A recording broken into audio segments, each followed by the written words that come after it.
ओम शांति। आज है 25 सितंबर 2021 के ईश्वरीय महावाक्य। पहले सुनते हैं मुरली के मुख्य पॉइंट्स। बाबा ने कहा, तुम्हारी नई दुनिया बहुत फर्स्ट क्लास होगी। पुरानी दुनिया तो बिल्कुल ही छीछी थर्ड क्लास है। अब यह खलास होनी है। जब तुम शरीर छोड़ेंगे तो भविष्य में तुम्हारे सिर पर ताज होगा। यह निश्चय होना चाहिए कि हमको पढ़ाते कौन है। यह है श्री श्री शिव बाबा।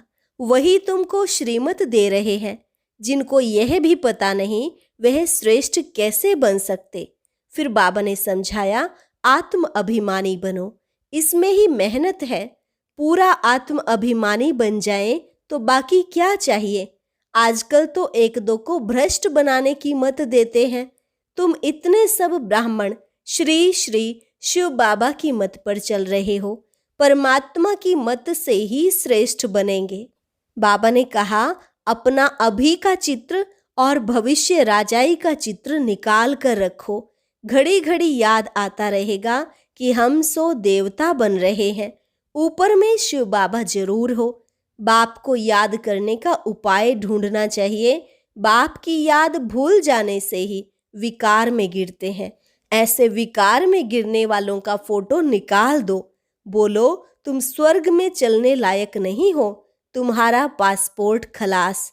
और लास्ट में बाबा ने कहा, तुम माताओं पर बाप ने ज्ञान अमृत का कलश रखा है। अपनी हमजिन्स को उठाओ। भाषण करने में बड़ी मस्ती हो। कन्याओं का न्यू ब्लड है। वह तो ज्ञान का पत्थर मार सकती हैं। अगर किसकी तकदीर में नहीं है तो तदबीर क्या करें। बाबा तो तदबीर बताते हैं। तदबीर कभी व्यर्थ नहीं जाती, सदा सफल होती है। और अब सुनते हैं महावाक्यों को विस्तार से। मुरली का सार। मीठे बच्चे, तुम्हारा अभी ईश्वरीय न्यू ब्लड है। तुम्हें बड़ी मस्ती में भाषण करना चाहिए। नशा रहे, शिव बाबा हमें पढ़ा रहे हैं।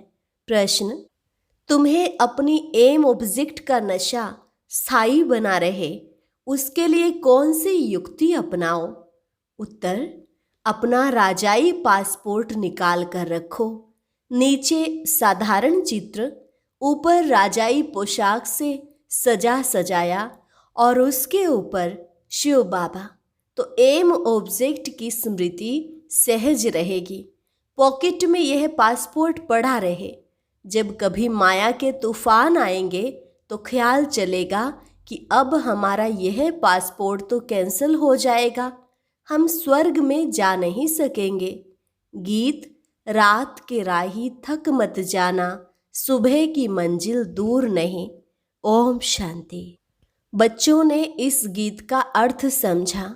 अब भक्ति मार्ग के घोर अंधियारे की रात पूरी हुई। बच्चे जानते हैं कि अब हमारे पास काल नहीं आ सकता। यहाँ बैठे हैं। हमारी एम ऑब्जेक्ट है मनुष्य से देवता बनने की। जैसे सन्यासी लोग कहते हैं ना, तुम अपने को भैंस समझो तो वह रूप हो जाएंगे। वह है भक्ति मार्ग के दृष्टांत। जैसे यह भी एक दृष्टांत है ना कि राम ने बंदरों की सेना ली और रावण पर जीत प्राप्त की। तुम यहाँ बैठे हो, जानते हो हम सो देवी देवता डबल सिरताज बनेंगे। जैसे स्कूल में पढ़ते हैं तो कहेंगे, मैं यह पढ़कर डॉक्टर बनूंगा, इंजीनियर बनूंगा। तुम जानते हो हम इस पढ़ाई से सो देवी देवता बन रहे हैं। यह शरीर छोड़ेंगे और हमारे सिर पर ताज होगा। यह तो बहुत गंदी छीछी दुनिया है। नई दुनिया है फर्स्ट क्लास दुनिया। पुरानी दुनिया है बिल्कुल थर्ड क्लास। ये तो दुनिया तो खलास होने की है। हमको विश्व का मालिक बनाने वाला जरूर विश्व का रचयिता ही होगा। दूसरा कोई पढ़ा न सके। शिव बाबा ही हमको पढ़ाकर राजयोग सिखलाते हैं। बाप ने समझाया है कि आत्म अभिमानी बनो। आत्म अभिमानी बनने में ही मेहनत है। पूरा आत्म अभिमानी बन जाएं तो बाकी क्या चाहिए। तुम ब्राह्मण तो हो ही, जानते हो हम देवता बन रहे हैं। नशा रहता है मैं यह बन रहा हूँ। पहले हम कलयुग नरक में पतित थे। असुर और देवता में कितना फर्क है। देवताएं कितने पवित्र हैं, यहाँ कितने पतित मनुष्य हैं। शक्ल भले मनुष्य की है, परंतु सीरत देखो कैसी है।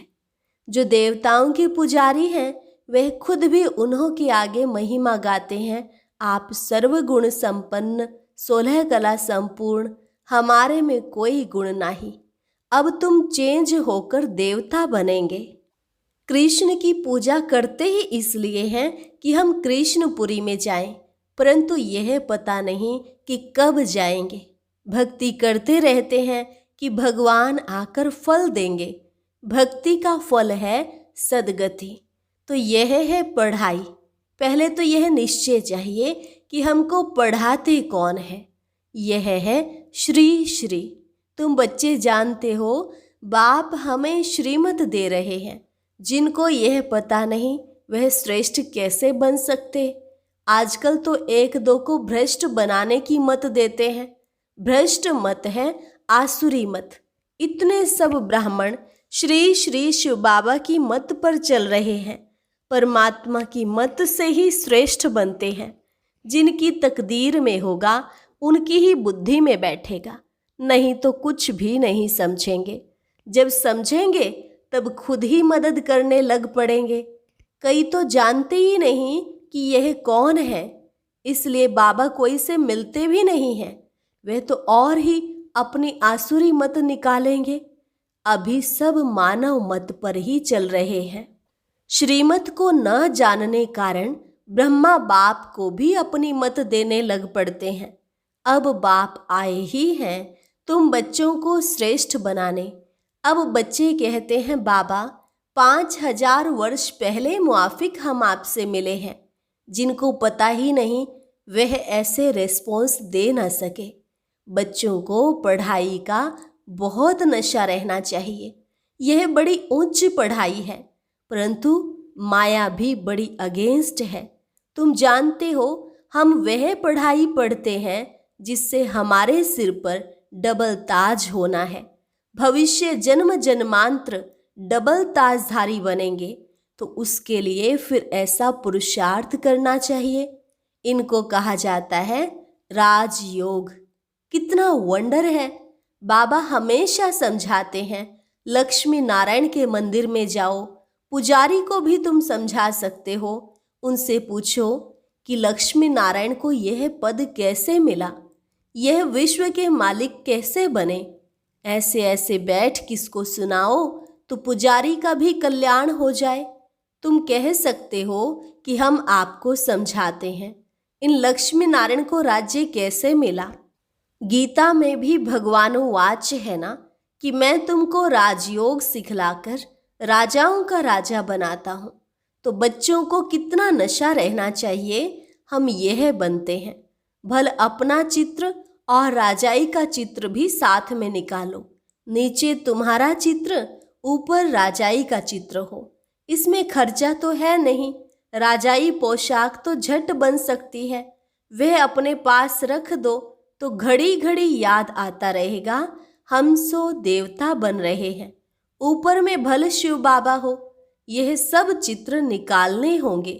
हम मनुष्य से देवता बनते हैं। यह शरीर छोड़ हम जाकर देवता बनेंगे। क्योंकि अभी यह राजयोग सीख रहे हैं, तो यह फोटो मदद करेंगे। ऊपर में शिव, फिर राजाई चित्र, नीचे तुम्हारा साधारण चित्र। शिव बाबा से हम राजयोग सीखकर डबल सिरताजधारी देवता बन रहे हैं। चित्र रखा होगा, कोई भी पूछेंगे तो तुम बता सकेंगे हमको सिखाने वाला यह शिव बाबा है। चित्र देख बच्चों को नशा चढ़ेगा। भल दुकान में भी यह चित्र रख दो। भक्ति मार्ग में बाबा नारायण का चित्र रखता था, पॉकेट में भी रहता था। तुम भी अपना फोटो रख दो तो याद रहेगा कि हम सो देवी देवता बन रहे हैं। बाप को याद करने का उपाय ढूंढना चाहिए। बाप की याद भूल जाने से ही गिरते हैं। विकार में गिरेंगे तो फिर शर्म आएगी। अब तो हम यह देवता बन नहीं सकते। हार्ट फेल हो जाएगी कि हम अब देवता कैसे बनेंगे। बाबा कहते हैं विकार में गिरने वालों का फोटो निकाल दो, बोलो तुम स्वर्ग में चलने लायक नहीं हो, तुम्हारा पासपोर्ट खलास। खुद भी फील करेंगे हम तो गिर गए, अब स्वर्ग में कैसे जाएंगे। जैसे बाबा नारद का मिसाल देते हैं, उनको कहा कि अपनी शक्ल तो देखो, लक्ष्मी को वरने लायक हो तो शक्ल बंदर की दिखाई पड़ेगी तो मनुष्यों को भी शर्म आएगा। हमारे में तो यह विकार है, फिर श्री लक्ष्मी नारायण को कैसे वर सकते हैं। बाबा तो युक्तियां बहुत बताते हैं, परंतु कोई विश्वास भी रखे ना। विकार का नशा आता है तो समझते हैं इस हिसाब से हम राजाओं का राजा डबल ताजधारी कैसे बनेंगे। पुरुषार्थ तो करना चाहिए ना। बाबा समझाते हैं कि ऐसी ऐसी सुंदर युक्तियां रचो और सबको समझाते रहो। यह राजयोग से स्थापना हो रही है, अब विनाश सामने खड़ा है। दिन प्रतिदिन तूफानों का जोर होता जाएगा, बॉम्ब्स आदि भी तैयार हो रहे हैं। तुम बच्चे यह पढ़ाई पढ़ते ही हो उच्च पद पाने के लिए। तुम एक ही बार पतित से पावन बनते हो। मनुष्य समझते थोड़े ही हैं कि हम नरकवासी हैं, क्योंकि पत्थर बुद्धि है। अभी तुम पत्थर बुद्धि से पारस बुद्धि बन रहे हो। तकदीर में होगा तो झट समझेगा, नहीं तो कितना भी माथा मारो बुद्धि में बैठेगा नहीं। बाप को ही नहीं जानते तो नास्तिक हैं, अर्थात निधन के हैं। धनी का बनना चाहिए, जबकि शिव बाबा के बच्चे हैं। यहाँ जिनको ज्ञान है वह अपने बच्चों को विकार से बचाते रहेंगे। अज्ञानी लोग तो अपने माफिक बच्चों को विकार में फंसाते रहेंगे।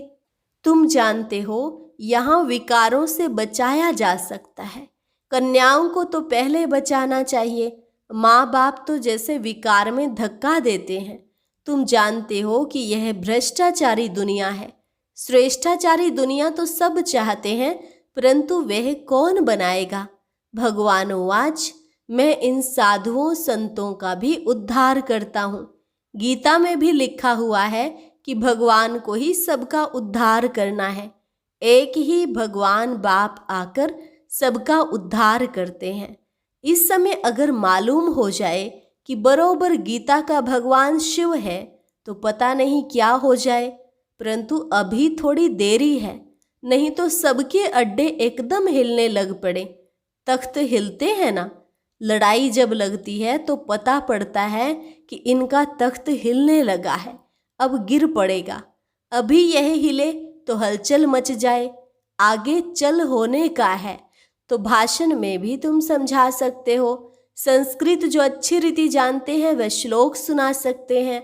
पतित पावन सर्व का सदगति दाता खुद कहते हैं, बरोबर ब्रह्मातन से स्थापना कर रहे हैं। सर्व की सदगति अर्थात उद्धार कर रहे हैं। भाषण करने में बड़ी मस्ती चाहिए। कन्याओं का न्यू ब्लड है, ज्ञान का पत्थर मार सकती है। स्टूडेंट का न्यू ब्लड होता है ना तो खूब हंगामा मचाते हैं, पत्थर मारते हैं, इसमें वह तीखे होते हैं। अब यह भी तुम्हारा न्यू ब्लड है, तुम जानते हो वह कितना नुकसान कर रहे हैं। तुम्हारा यह ईश्वरीय न्यू ब्लड है। तुम पुराने से नए बन रहे हो। तुम्हारी आत्मा जो पुरानी आयरन एसिड बन गई है वह अब नई गोल्डन एसिड बन रही है। तो बच्चों को बड़ा शौक होना चाहिए, नशा कायम रखना चाहिए, अपनी हमजिन्स को उठाना चाहिए। गाया भी जाता है गुरु माता। माता गुरु कब होती है सो तुम जानते हो। गुरु का सिलसिला अभी चलता है। माताओं पर बाप आकर ज्ञान अमृत का कलश रखते हैं। शुरू भी ऐसे होता है। सेंटर्स के लिए भी कहते हैं ब्राह्मणी चाहिए। बाबा तो कहते हैं आप ही चलाओ। हिम्मत नहीं है, नहीं बाबा माता चाहिए, यह भी ठीक है, मान देते हैं।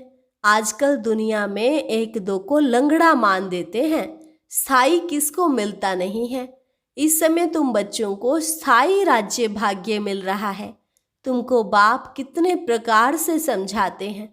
अपने को सदैव हर्षित मुख रखने के लिए बहुत अच्छी अच्छी युक्तियां बाप बताते हैं। शुभ भावना रखनी चाहिए। ओहो, हम यह लक्ष्मी नारायण बनते हैं। अगर किसकी तकदीर में नहीं है तो तदबीर क्या करे। बाबा तो तदबीर बताते हैं। तदबीर कभी व्यर्थ नहीं जाती, अर्थात पुरुषार्थ कभी व्यर्थ नहीं जाता। यह तो सदा सफल होती है। राजधानी स्थापन हो जाएगी। विनाश भी महाभारी महाभारत लड़ाई द्वारा होना है। आगे चल तुम भी जोर भरेंगे तो ये सब आएंगे। अभी नहीं समझेंगे, नहीं तो उनकी राजाई उड़ जाए। तुम्हारे पास चित्र बहुत अच्छे हैं। यह है सदगति अर्थात सुख धाम, यह है मुक्ति धाम। बुद्धि भी कहती है हम सब आत्माएं निर्वाण धाम में रहती हैं, जहाँ से फिर टोकी धाम में आते हैं। हम आत्माएं वहाँ की रहने वाली हैं। यह खेल ही भारत पर बना हुआ है। शिव जयंती भी यहाँ मनाते हैं। बाप कहते हैं मैं आया हूँ, कल्प बाद फिर आऊँगा। भारत ही पैराडाइज है। कहते भी हैं क्राइस्ट के इतने वर्ष पहले पैराडाइज था, अब नहीं है, फिर होना है। तो जरूर नर्कवासियों का विनाश, स्वर्गवासियों की स्थापना चाहिए। सो तो तुम स्वर्गवासी बन रहे हो, नर्क का विनाश हो जाएगा, यह भी समझ चाहिए। अच्छा, मीठे मीठे सिकिलथे बच्चों प्रति मात पिता बाप दादा का याद प्यार और गुड मॉर्निंग। रूहानी बाप की रूहानी बच्चों को नमस्ते। रूहानी बच्चों की रूहानी बाप दादा को नमस्ते नमस्ते, गुड मॉर्निंग। धारणा के लिए मुख्य सार। पहली पॉइंट, हरेक के प्रति शुभ भावना रखनी है। सबको सच्चा मान देना है। सतयुगी राजधानी में उच्च पद पाने के लिए तदबीर करनी है। दूसरी पॉइंट, आत्म अभिमानी बनने की मेहनत करनी है। मानव मत छोड़ एक की श्रीमत पर चलना है। पढ़ाई के नशे में रहना है। वरदान, रिगार्ड देने का रिकॉर्ड ठीक रख। खुशी का महादान करने वाले पुण्य आत्मा भव। रिगार्ड देने का रिकॉर्ड ठीक रख। खुशी का महादान करने वाले पुण्य आत्मा भव। वर्तमान समय चारों ओर रिगार्ड देने का रिकॉर्ड ठीक करने की आवश्यकता है। यही रिकॉर्ड फिर चारों ओर बजेगा। रिगार्ड देना और रिगार्ड लेना। छोटे को भी रिगार्ड दो, बड़े को भी रिगार्ड दो। यह रिगार्ड का रिकॉर्ड अभी निकलना चाहिए। तब खुशी का दान करने वाले महादानी पुण्य आत्मा बनेंगे। किसी को रिगार्ड देकर खुश कर देना, यह बड़े से बड़ा पुण्य का काम है, सेवा है। स्लोगन, हर घड़ी को अंतिम घड़ी समझकर चलो तो एवर रेडी रहेंगे। हर घड़ी को अंतिम घड़ी समझकर चलो तो एवर रेडी रहेंगे। अच्छा, ओम शांति। आज की अव्यक्त मुरली जरूर सुने। उसके लिए ऊपर दिए गए बॉक्स को टच करें।